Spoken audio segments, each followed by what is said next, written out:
نبوت میرا مطلب تھا جیسے کتنے پرکار کی ہوتی ہے، جس طرح کیا کتنے طرح کی ہوتی ہے، ساری ذلی نبوت ہے اور ساری. دیکھیں نبوت کی قسمیں جتنی بھی ہوں اس سے بحث نہیں ہے. نبوت کی بنیادی تعریف کیا ہے اس کو اگر آپ سمجھ لیں تو پھر ہمیں کیا غرض ہے کہ اس بحث میں پڑھیں کتنی قسمیں ہیں. قسموں میں پڑھ کر کافی الجھاؤ پیدا ہو جاتا ہے. بنیادی شرط یہ ہے کہ اللہ تعالیٰ کسی کو خود مامور کرے اور اس کو فرمائے کہ تم میری نمائندگی میں لوگوں سے کلام کرو اور اس کا ماننا فرض کر دے. یہ بنیادی شرط ہے نبوت کی جو ہر قسم میں آپ کو موجود دکھائی دے گی. اگر کہیں نہیں ہوگی تو وہ نبوت نہیں ہے. سمجھ گئے؟ حضرت مسیح موعود علیہ السلام کو فی الحال سر دست تھوڑی دیر کے لیے ذہن سے الگ رکھیے. غیر علمی مولویوں سے آپ یہ سوال کر کے دیکھیے کہ کیا امام مہدی کو خدا خود بنائے گا یا ووٹوں سے منتخب ہوگا یا اپنے نفس کی خواہش سے امامت کا دعویٰ کرے گا؟ کیا جواب ہوگا ان کا؟ لازماً یہ ہوگا کہ خدا تعالیٰ خود امام مہدی کو امام بنائے گا اور بتائے گا کہ میں تجھے امام بناتا ہوں. اس کے بغیر امام مہدی نہیں بن سکتا. اگلا سوال یہ کیجیے کہ پھر خود امام بنا کر لوگوں کو اجازت دے گا کہ چاہو تو مانو چاہو تو نہ مانو؟ اس کے سوا جواب ہو ہی نہیں سکتا. ہرگز نہیں.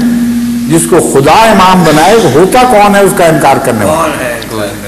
اب آپ ان سے پوچھئے کہ قرآن کریم نے جہاں ایمانیات کا ذکر فرمایا ہے کہ ان باتوں پر ایمان لانا ضروری ہے، ان میں مختلف قسم کی انواع کا ذکر ہے اور ہر ایک میں سے ایک نوع کو اختیار کیا گیا ہے. اللہ پر ایمان لانا ضروری ہے، ٹھیک ہے نا؟ اللہ کا اور کوئی ہم جنس نہیں ہے، اللہ اکیلا ہے. کہ فرشتوں پر ایمان لانا ضروری ہے، وہ ان کی اپنی ایک نوع ہے جو خدا سے الگ ہے.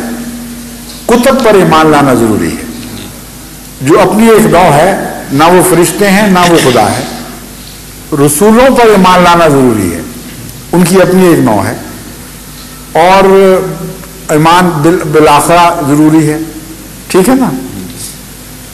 ان میں سے انسانوں میں سے کس پر ایمان لانا ضروری قرار دیا؟ رسولوں پر یا غیر رسولوں پر بھی؟ رسولوں. ان کے سوا کسی پر ایمان لانا ضروری نہیں ہے نا؟ سبحان اللہ، کیا مطلب ہے؟ سمجھ گئے؟ مولوی سے کہیں بتاؤ غیر رسول پر ایمان لانا ضروری کہاں لکھا ہوا ہے؟ قرآن اور حدیث سے ثابت کرو. اور امام مہدی پر ایمان لانا تم ضروری قرار دیتے ہو، کیوں نبی نہیں مانتے اس کو؟ دونوں شرطیں پوری ہو گئیں. خدا نے خود مقرر فرمایا اور اس پر ایمان لانا لازم قرار دے دیا. اور قرآن کریم میں فرماتا ہے کہ انسانوں میں سے صرف نبیوں پر ایمان لانا ضروری ہے، غیروں پر ضروری نہیں. نہ مانو بے شک نہ مانو، مجھے کوئی فرق نہیں پڑتا. تو عملاً ہمارا عقیدہ ایک ہی ہے. غیر احمدی مولوی کا بھی وہی عقیدہ جو ہمارا ہے، صرف نام نہیں رکھتے. وہ بات وہی کہتے ہیں، نام سے ڈرتے ہیں. یہ آخری سوال تھا، اس لیے اس کے بعد میں وہ لطیفہ سنا دیتا ہوں جو میں پاکستان میں ذکر کیا کرتا تھا مولویوں کے سوالوں کے جواب میں، اور اس سے ذرا مجلس ذرا کھل اٹھتی ہے. اس بات کو واضح کرنے کے لیے کہ ہمارا عقیدہ ایک ہی ہے، صرف نام کا فرق ہے. جو ہم سچے ہیں، ہم جو عقیدہ رکھتے ہیں اس کو بیان کرنے کی جرات رکھتے ہیں، اس کا جو نام ہونا چاہیے وہی بتاتے ہیں. وہ شخص جس میں یہ دو شرطیں پائی جائیں وہ نبی کے بغیر ہو ہی نہیں سکتا. یعنی خدا نے اسے خود کھڑا کیا ہو اور اس پر ایمان لانا ضروری قرار دیا ہو. اس قاعدہ کلیہ میں ایک بھی استثناء نہیں نظر آئے. ہمارے اور دونوں کے درمیان اس کا مشترک ہونا لازمی ہے. اب امام مہدی کو وہ بھی یہ مانتے ہیں کہ خدا نے بنایا اور اس پر ایمان لانا ضروری، ہم بھی یہی مانتے ہیں. اس کا لازمی نتیجہ نکلا کہ وہ نبی ہے. یہ نہیں مانتے، وہ ڈرتے ہیں کہتے ہوئے. نبی کی تعریف صادق آتی ہے لیکن کہتے ہوئے ڈرتے ہیں. انسان کی تعریف ہے حیوان ناطق، یہ وہ مانتے ہیں، لیکن ایک انسان کو حیوان ناطق کہتے ہیں لیکن انسان کہنے سے ڈرتے ہیں. یہ ان کی مثال صادق آتی ہے. اس کی مثال ایسی ہے جیسے ایک بادشاہ تھا، اس کو ایک گھوڑا بہت پیارا تھا. اس نے اعلان کر دی، وہ ایک بیمار ہو گیا، بہت بیمار ہوا. اس نے اعلان کیا کہ جو بدبخت آ کر مجھے یہ خبر دے گا کہ یہ گھوڑا مر گیا ہے، میں اس کو قتل کر دوں گا. بڑی مشکل پڑ گئی. وہ جب سب عاجز آ گیا اور گھوڑا آخر مر گیا تو انہوں نے ترکیب سوچی یہ کہ کسی چلتے پھرتے مسافر کو پکڑ لو اور اس کو کہو کہ جا کے بادشاہ کو اطلاع کرے. انہوں نے ایک اسی طرح جس سے جٹ بیٹھے ہوئے نا ہمارے سامنے، دیکھنے میں بڑے سادہ لیکن اندر سے بڑے ہوشیار، ایسے آدمی کو پکڑ لیا. اس نے کہا مجھے کیوں مرواتے ہو، میرے کیا قصور ہے، جاؤ تمہاری ذمہ داری ہے. انہوں نے کہا نہیں، تم نے صرف یہ فیصلہ کرنا ہے کہ ہمارے ہاتھوں مارے جانا ہے یا بادشاہ کے ہاتھوں.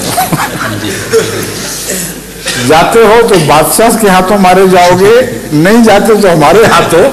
جو بہتر موت سمجھتے ہو قبول کرو. اس نے کہا میں بادشاہ کے ہاتھوں بہتر ہوں.